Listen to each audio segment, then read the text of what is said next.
Ayah meninggalkan banyak hutang dan kedua kakakku lepas tangan.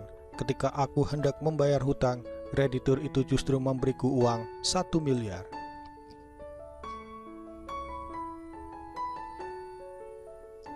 Ada pepatah lama yang mengatakan bahwa orang tua yang berhutang, anak yang membayar, atau dengan kata lain, bila mana orang tua tak sanggup membayar hutangnya,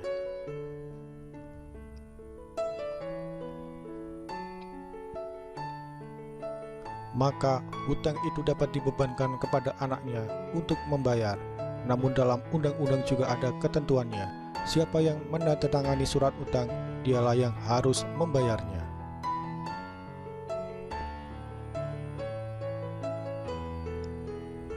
Terkait hal ini, ada anak yang memilih menghindari tanggung jawab dengan alasan bukan dia yang berhutang saat menghadapi hutang yang besar. Namun ada juga anak yang akan berusaha membayar hutang orang tuanya tersebut.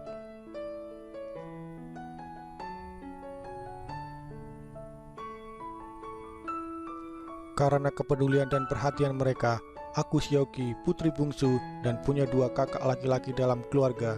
Karena ayahku memiliki pola pikir patriarkik, mengutamakan anak laki-laki yang serius.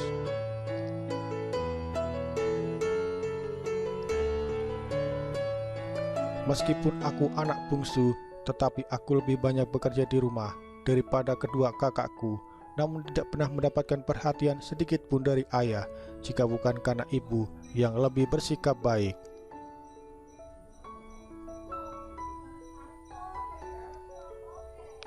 Aku benar-benar tidak tahu apalagi artinya hidup di dunia ini, dan kami pun tumbuh dewasa. Kedua kakakku sudah menikah, dan aku sendiri menikah di luar daerah.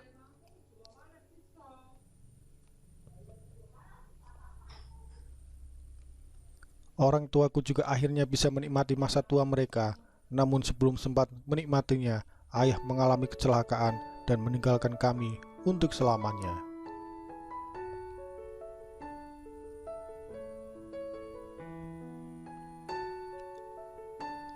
Meskipun sejak kecil sikap ayah tidak baik padaku, tetapi dia adalah ayah kandungku.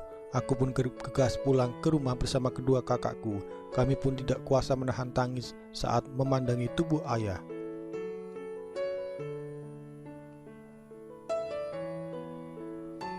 Setelah memakamkan ayah, aku mulai merapikan barang-barang peninggalan ayah. Tiba-tiba selembar kertas jatuh dari saku kemeja ayah. Ternyata itu adalah surat hutang ayah.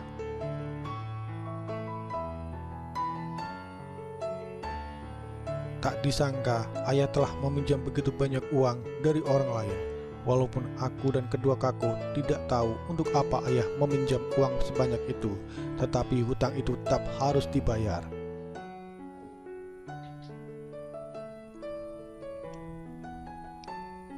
Tak lama kemudian, kreditur itu datang ke rumah kami, pun tidak berdaya untuk tidak membayar hutang ayah. Itu tidak mungkin. Melihat kedatangan kreditur, kedua kakakku segera menghindar.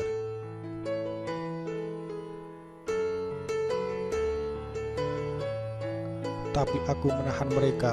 Ketika kreditur bertanya tentang utang itu, kakak sulung langsung berkata, surat pernyataan utang itu ditulis dan ditandatangani oleh ayah saya. Anda tagih saja ke ayah di sana.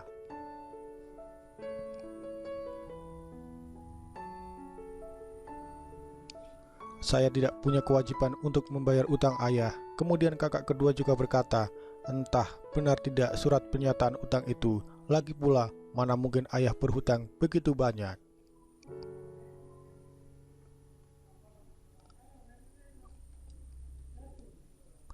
Kalau hanya beberapa juta rupiah sih, saya bisa membayarnya sekarang. Juga, aku menandatangani kedua kakakku, dan aku tahu mereka ingin menyangkal hutang ayah.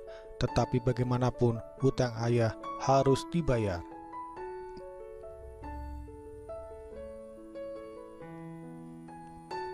Aku menelpon suamiku dan mengatakan bahwa masalah pembelian rumah ditunda dulu. Awalnya suamiku agak kesal, tetapi akhirnya menuruti permintaanku.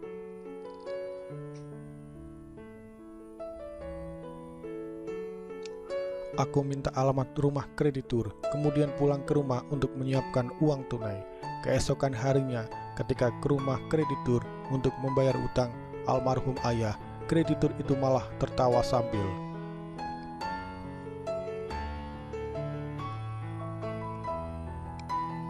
Aku pun bingung melihatnya, kemudian bertanya apa yang dia tertawakan, tapi dia diam saja, tidak menyahut. Ketika aku menaruh uang itu di atas meja dan memintanya merobek surat pernyataan hutang itu.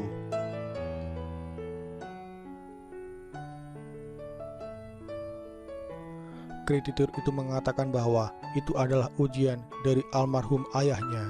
Dia mengatakan bahwa uang itu adalah titipan ayahnya. Setelah kreditur itu menceritakan hal yang sebenarnya.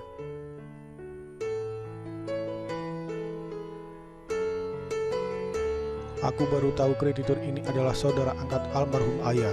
Mendiang ayah sadar dengan sikapnya yang seakan tidak pernah peduli kepadaku semasa hidup. Jadi ayah menggunakan cara ini untuk mengujiku.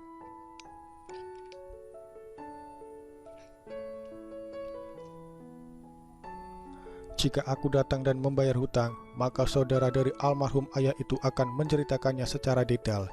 Jika aku tidak datang, maka semua uang itu akan disumbangkan untuk membantu orang-orang miskin.